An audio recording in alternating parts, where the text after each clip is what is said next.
Hello, Internet. Welcome back to our Circadian Dice series. In the last episode, we took the Time Bender into the infested sewers. We had a bit of a problem with being petrified, but ultimately we came away with a 5-star performance, and I would encourage you to go back and check out that episode.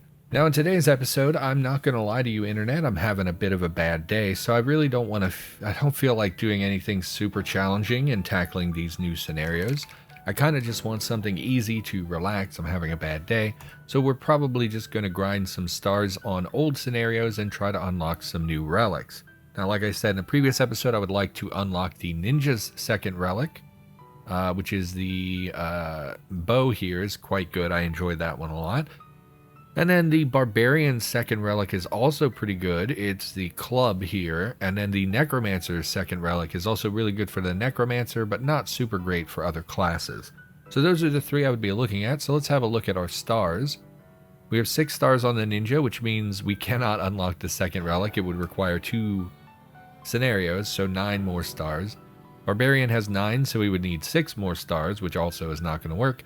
And the Necromancer is 10, so we would need a 5-star performance to get her second unlock. And like I said, that's mostly just good for the Necromancer. It's not super great for the other classes. So, why don't we do Ninja? Let's do Ninja. Where have we not gone with the Ninja? 3-star, 0-star, 3-star.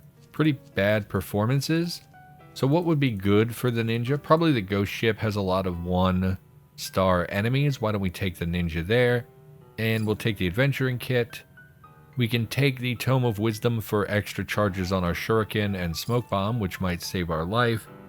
Then we can... I don't have another high priority relic. I think we will go with White Gem if you have full health at the end of the wave. Probably not going to have full health most of the time. Just give me the Bottomless Pouch, I guess, for a little extra gold as we go through. Then we'll hop into it here. And we definitely, honestly, keeping 2 gold is pretty great. We could just shuriken 2 of them. Remember, we only have 2 turns to take down this wave. Kind of do want the gold. I think I'm going to keep this, even though it's not great. And why don't we shuriken until we run out of gems? No good things in the shop for 5 gold. That's not great. But we will kill them this turn. Pretty much guaranteed if we get a red gem and an attack or 2 attacks. Wow. Okay, so we're not going to kill them. So we're taking a lot of fear and we're not going to get the experience boost. Reroll activation on an attack is pretty good. Don't need blue gems. This shop is not good for us. We're actually off to a terrible start here, but we'll play it out anyway. Wow, and this is terrible. You know what? We're going to just restart the scenario.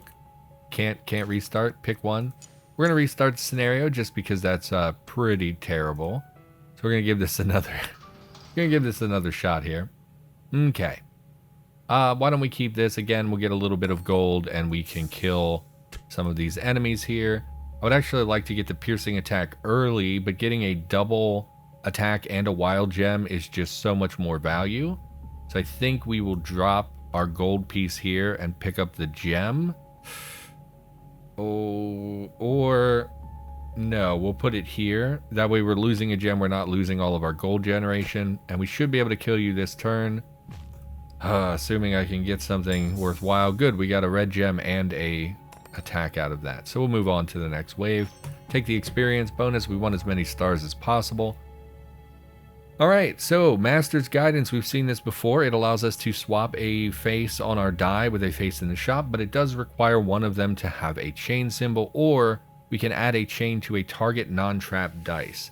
Now they both cost the same, and they both have their benefits, because being able to replace the face, we can swap something that's pretty terrible with something amazing very easily from the shop, and it doesn't cost us any gold, of course.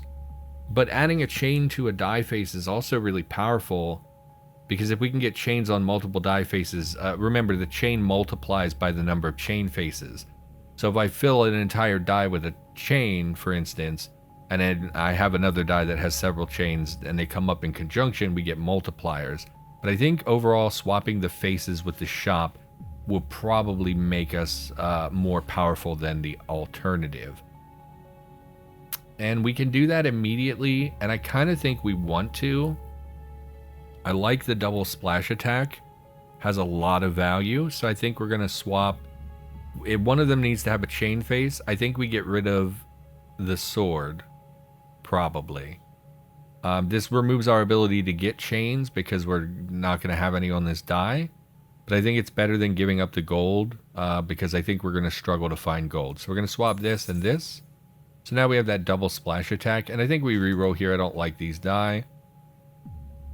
Yeah, we'll keep it so we can get the rats off the board and open that chest up possibly. Now, unfortunately, this guy is a barrier, which means the first point of damage is absorbed unless it's piercing damage. So I think we probably keep this. Is it every turn? Yeah, each turn he gets that barrier.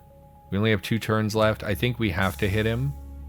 Then if we roll 2 attacks or we can shuriken, that also works. We got that blitz attack on our double attack, so he's dead. And we get to open the chest, which is also very good. We've not gotten any wild gems. I was really hoping to use Master's Guidance on this triple attack that showed up. But we'll see as we go on here. We could take the gold and just outright buy this particular tile and slap it down here probably. Piercing is also good. Since we've already seen barrier, there will likely be more of them. I think I want to take the points. The gems let us swap. It's only 30 points. Give me the gems and we'll Master's Guidance, and I think we're going to swap this coin for the triple attack is what we're going to go with here.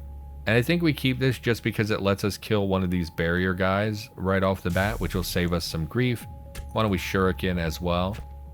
And yeah, we're doing okay. I'm a little worried how our health is going to shake out long term, but because we don't have a lot of healing going on, but we'll see how it goes. We'll take the points this time.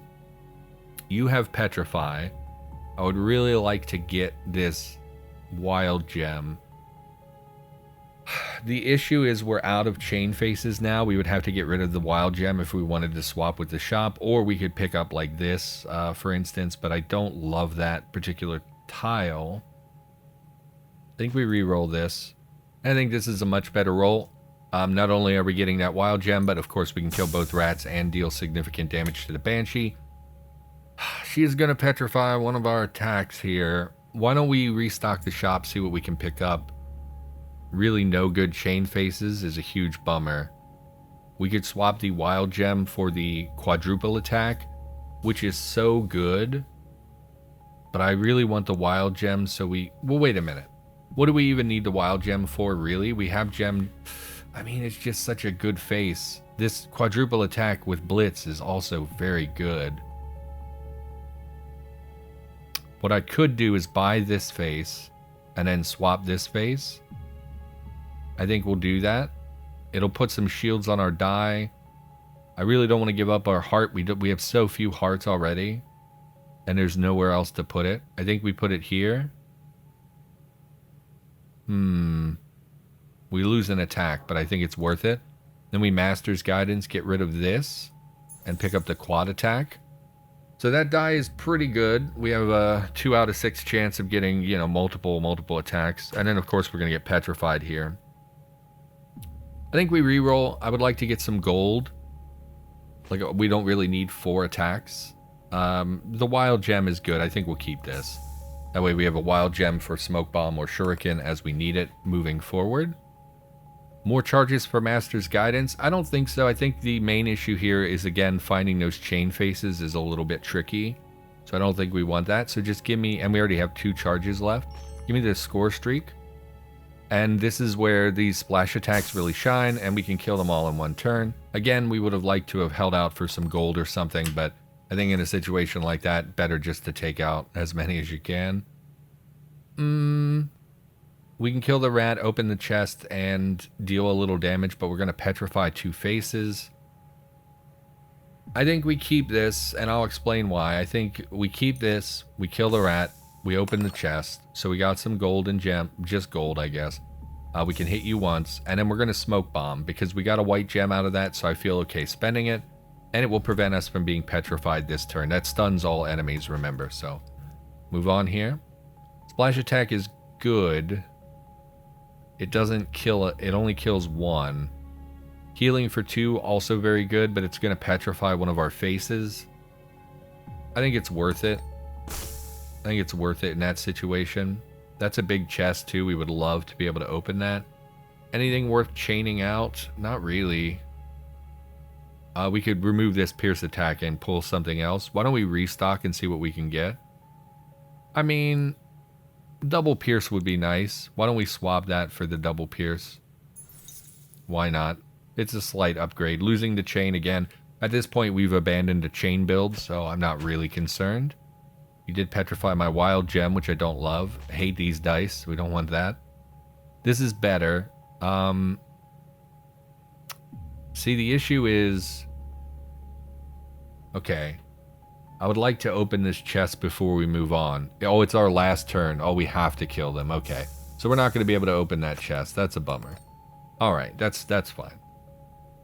Move 2 debuffs. We're on wave 6. Our points are not looking so good. I think we need the points here, even though the HP would also be really nice.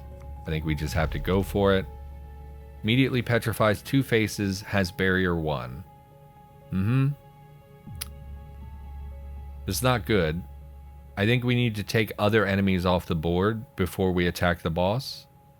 Why is this a 2, by the way? What does that mean? You have to keep it twice to remove petrification. Well, that's horrible. I think we need to take damage off the board. And I think we might die here anyway. Because I didn't take the HP. And we just don't have HP generation. Oh, I would really like a gem.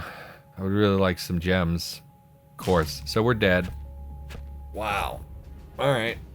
It was looking good there. I mean, we had a lot of good attacks. But again, petrification in general is just pretty miserable. What do we have? 12 minutes in? Let's run it back. Let's try to do a quick run here. We'll re-roll. We'll re-roll. Okay. And we'll just try here. I think Shuriken is fine. Oh, there's a chest. I should have held off on that, actually. Alright, give me the points. We got to re-roll. We're going to play quick. We're going to play fast. Kill you, Shuriken you. We'll have to wait on you because of your barrier ability. You do have a chest on you, which would be great, but I just don't foresee us being able to open that. So this attack is meaningless because we can't penetrate the shield you have going on. We could buy something. This is a strict upgrade. We'll buy that. Puts a double attack on our thing. Deal piercing damage equal to the number of red gems you have to target enemy. Enemy gets frozen for a blue gem. We don't have blue gem generation. And both of these are blue gems. We'll take it, I guess. And again, this does nothing because we can't get through your barrier unless we want a shuriken, which is pretty pointless. But hopefully we can get through this turn. And of course we can't open the chest. So pretty bad play thus far. We re-roll this. I have to re-roll this. Okay. I think we make a priority to kill you. Get you off the board. Man, a lot of chests this run. We didn't have very many last run. Same thing here. I think we keep this just to kill this enemy and remove them from play.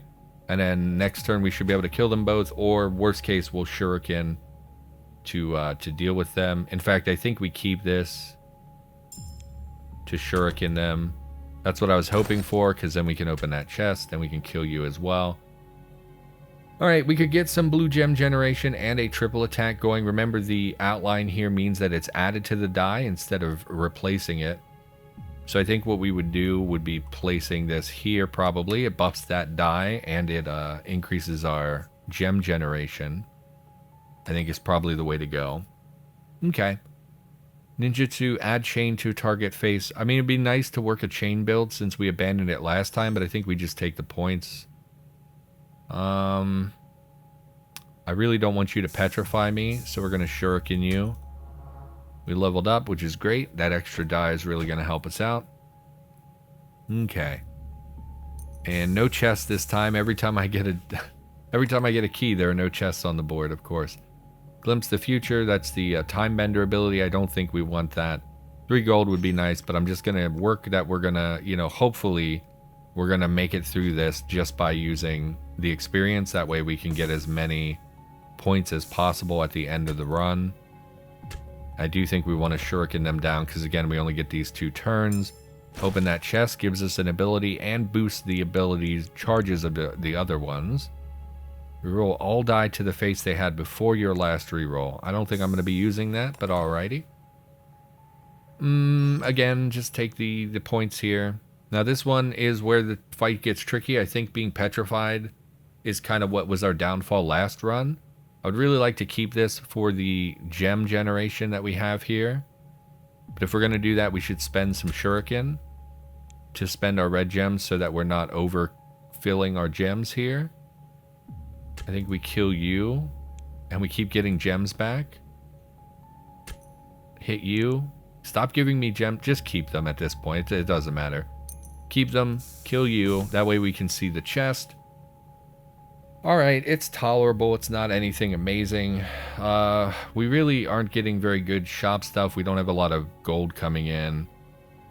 I think we take this just to put a double attack on the board. And in fact, let's replace this gem because, well, we'll replace the gold actually. Makes more sense. Alright. Petrified is bad. Oh, I meant to smoke bomb, but I guess I forgot about that. Alright. I think my key is, of course, the thing she petrified. I think we just kill her and start working on the other things. Oh, I can't keep it. I have to kill you this turn. Alright. So we're not going to get to this chest, of course, which is, you know, it happens. Give me the points. We're really not doing very well, frankly. I don't know if we're going to win this run either, but we'll re-roll here. Man, you gotta help me out with this. I mean, this is still not good. Alright. I kill one of you. We'll get rid of the other two to keep some damage off of us because we just don't have that much HP. Still taking 5 damage this turn. Frostburn does what? Piercing damage equal to the number of red gems you have. Okay, that kills him. We're taking 3. I could smoke bomb. I think I do. I think I smoke bomb. We need to save every point of damage because we're coming up on the boss next wave. Okay, we could get a lot of blue and red gems. I'm almost out of shuriken, so I can't really afford to spend those unless I absolutely have to. 2 piercing damage and it freezes you, so we wouldn't be attacked by you. It unpetrifies the face and it gives me some red gems. Okay, we keep first to cap our red gems to do a little bit more damage. We freeze you, and because it's piercing, it goes through his barrier, which this does nothing at this point. Okay. And I think we do it again. We can keep, we'll attack this, and we will Frostburn again. And then next turn we should be able to kill you with regular attacks, hopefully. If I could stop rolling garbage. Okay, that'll do it. Alright. I'm not feeling great about the boss. I don't know if we're actually going to win this or not. Oh, that's right. This one is where the mini boss is actually harder than the main boss. I remember that. So this looks like easy life here. We're going to win for sure. I would like to open a key, to roll a key here. I really don't care what we roll. I would love to get a key, so that's great. Let's Frostburn again. That's a really good ability for us. Deals 3 damage and it freezes you. I get to open one of the chests. Oh, but you're immune to damage now. I should have done that the other way around. Okay. That's fine. And, yeah, I think we attack you again, and we just kill you outright with our Frostburn ability. Okay, so that went a little bit better. Once we started getting that additional blue gem coming in, we were able to use Frostburn, which really helped us out. So we did win. I expect this will be a 4-star performance. Okay, all 5, fantastic. That moves us a little closer to getting the ninja ability. What's funny is I felt like the first run we had was stronger than the second run. I feel like the second run was weaker for a long time, and then we ended up pulling out the win with the second run anyway. We unlocked a new scenario called Moonwood, and we unlocked the first ninja ability, or relic, is the Fate Crafter's Tools, which I don't find useful at all. Basically, it replaces a basic attack face on your 3rd and 4th die with an unrollable face, but we start with the ability Precision Training. Gain all resources and attacks on target face, then erase it and make it unrollable. So, does unrollable mean it's the X'd out. Let me jump in a game real quick. Let's put this on and click play. So does unrollable mean blacked out, or does it mean it's just a blank face? Third and fourth die. Okay, so it makes them literally unrollable, which is actually pretty nice to be able to reduce a D6 to a D5. Precision training, 2 white gems, gain all resources and attacks on a target face, then make it unrollable. So basically I could use that ability if like I'm hurting for HP or I really need a red gem. I could zap this face and it would give me everything on that face and then turn it into one of these red X's where it can't be rolled. So it would reduce the rest of the die to a D5. That actually seems pretty great. I never used that in my personal play because I think I misread it and misunderstood what it is. So that seems pretty good. But anyway, thank you everyone for watching. Hopefully you've been enjoying this series. I'll be back with more Circadian Dice in the near future. And I'll see you next time.